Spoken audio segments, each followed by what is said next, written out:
Hello everyone, welcome to Morning English. This is Max. Hello everybody, this is Summer. 欢迎大家收听早安英文。Hello, welcome to Morning English. 早安英文呢是一个为大家免费提供英语教学的频道，每天都会更新。如果你想获得关于英语听说读写的内容，我们都会在这个频道更新。我们的目标是帮助全球的华人学好英语。如果你觉得还不错的话，记得给我们订阅哦。另外，点开小铃铛，这样的话就不会错过其他任何学习视频啦。对了，如果你想获取本节课的完整版笔记，在视频简介或者评论区领取哦。你也可以给这个视频点赞，点赞就相当于自动保存啦。So Max, I know that now you're happily married. So here's a question for you. Can you imagine your marriage lasting 74 years? 74 years? Yeah. I'm not even sure I'm able to live that long. But speaking of which, Queen Elizabeth and Prince Philip's relationship spanned 74 years, the longest of any British monarch. Yeah, right. And now it's sad news that Prince Philip just passed away weeks ago. 这个坏消息大家应该都知道了，全世界都知道了。就是菲利普亲王呢，在4月9号去世了。那他和女王的婚姻呢，就定格在了74年。But he had been hospitalized several times in recent years for various ailments and departed this life at the age of 99. So it is sad news, but not that it's shocking. Yeah, you're right.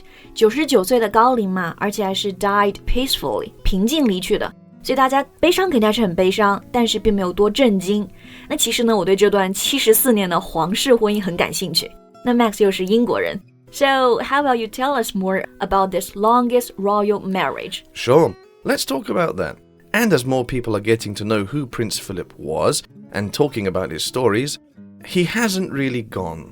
Right. 所以我们今天就一起来聊聊他们之前的爱情啊，用这个爱情的甜蜜一起来缅怀菲利普亲王。那我们刚刚说他们的婚姻持续了74年。刚刚 Max 用到这个单词啊 span. Their marriage spanned 74 years. Right. Here, span is a verb, meaning to last all through a period of time.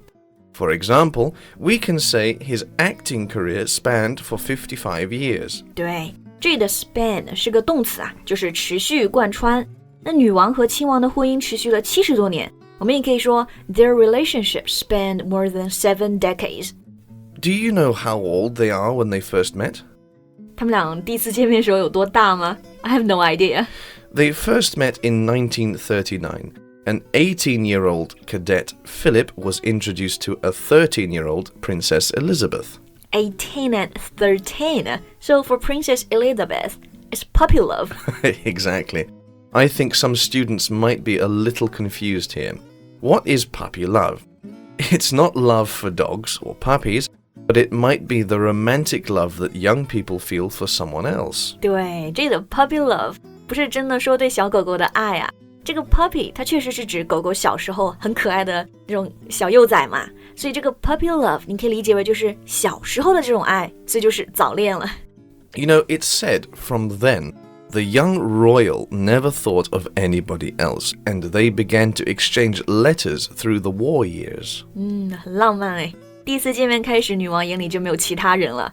然后当时亲王还是海军学院的学生，对吧？ At that time, he was a cadet. Right. Besides being a cadet, do you know that he was also a Greek prince? A Greek prince? 亲王原来是希腊的王子吗？ I didn't know that. I thought he was British. No, he was born in Greece, but Prince of Greece and Denmark, but then later exiled. And as growing up, he found himself bouncing around Europe, the royal equivalent of sofa surfing. 他的成长环境还挺曲折的，是一位被流放的王子，然后呢，后来一直在欧洲的亲戚王室家里寄养。这个表达挺有趣的，就是皇室版的沙发客 bounced around Europe, the royal equivalent of sofa surfing. So, appearance-wise, they are a good match. But title-wise, no. So there was originally some resistance about the marriage from the crown. A good match 就说他们俩还是外表挺般配的，还可以说成 a perfect match. 虽然颜值配，但是呢，英国皇室会觉得亲王不够好，对吧？ Right. Many thought Philip too brusque, too unpolished, also Greek, too un-English to marry Princess Elizabeth. To brusque and to unpolished? Yeah, brusque is used to mean using very few words in a way that seems rude. And the word unpolished means pretty much the same thing. Impolite and not elegant enough. 这个 brusque 就是说话少，但是没有礼貌。Unpolished 也是差不多，没有礼貌，然后不够优雅。所以就是 too Greek, too un-English to marry her. Here's an example to show you how brusque can be used. On a visit to Australia in 2002, he asked an Aboriginal businesswoman whether you still throw spears at each other. 就是说话不分场合嘛。他有一次去访问澳大利亚的时候，就问一个土著，你们现在是不是还互相扔长矛 throw spears? Oh, Prince Philip was famous for his quips, or some other gaffes.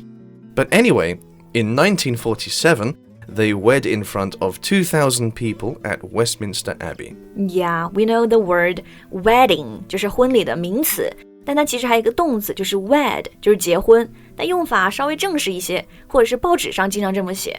所以说女王和亲王呢在2000人面前成婚了，就是 they wed in front of 2,000 people. Right. Or we can say the couple plan to wed next summer. Right. So by the time they wed, Princess Elizabeth was still the princess, right? Not the queen. Yeah. They knew the princess was destined to become queen, but she had expected a few more years to live a life of their own. So after a mere 5 years, in 1953, Princess Elizabeth had the Queen's coronation. Right. 成为女王之后，这个 title 就变化了嘛。原来是 princess， 但加冕之后就是 queen。加冕就这个单词 coronation. So how about Prince Philip? Was he become the King Philip? No, never. He's not the king because he's the consort of the Queen. So his title was still the prince. I see. 虽然和女王结婚了，但他头衔并不会变成国王 king， 还是这个 Prince Philip。所以菲利普女王就是女王的伴侣。这个伴侣 you use this word consort, right? Right. Consort is a formal word meaning the husband or wife of a ruler. Like we say, the prince consort refers to Prince Philip. All right. Anyway, the position changed from a husband to the prince consort was not that easy, right? 从一个丈夫一个爸爸，身份突然就变成女王的配偶，是不是还挺难的？ Well, for a man used to commanding ships to suddenly being a supporting role cannot have been easy. And let's not forget, this was the 1950s when it was extremely rare for a husband to be outranked by his wife. 那个时候男性地位还是会要更高一些嘛。那这个地位更高呢，用一个单词就可以了 ，outrank。out 在这里是个前缀，就是有超过的意思，所以 outrank 就是地位更高。There's a series of similar words like outsmart, outnumber, outgrow. Like, I live a healthier life than you do, so I might outlive you. Okay. So I wish you could manage a 74-year marriage. Okay. 那除了这个男女地位啊，他们俩之前的感情还有没有什么挑战 ？Any more challenges? Yeah. During the 50s and 60s, Philip was painted as a man adrift with alleged affairs and anger. He was unsure of his place, his role, and his life. Alleged affairs 就是疑似的暧昧关系，也就是说他们感情其实也经历过一些诱惑嘛。Right, but eventually he found it was crafting his own legacy while supporting his wife. 那在他们俩50年的结婚纪念日上呢，女王当然发表了演讲，感谢她自己的丈夫。她这么说的，她说 I and his whole family and this and many other countries owe him a debt greater than he would ever claim or wish I ever know. 就是说呢，亲王不索取，但自己也默默承担了很多，大家都对他很感激，欠他一份恩情。Right. And again, I would like to thank Prince Philip for his years of service and to give my queen and her family my best wishes in this sad time. 也希望亲王一路走好，那他的婚姻，他的付出都会被历史铭记的。Hello, welcome to Morning English. 早安英文呢是一个为大家免费提供英语教学的频道，每天都会更新。如果你想获得关于英语听说读写的内容，我们都会在这个频道更新。我们的目标是帮助全球的华人学好英语。如果你觉得还不错的话，记得给我们订阅哦。另外，点开小铃铛，这样的话就不会错过其他任何学习视频啦。对了，如果你想获取本节课的完整版笔记，在视频简介或者评论区领取哦。你也可以给这个视频点赞，点赞就相当于自动保存啦。Thank you so much for listening. This is Max. This is Summer. See you next time. Bye.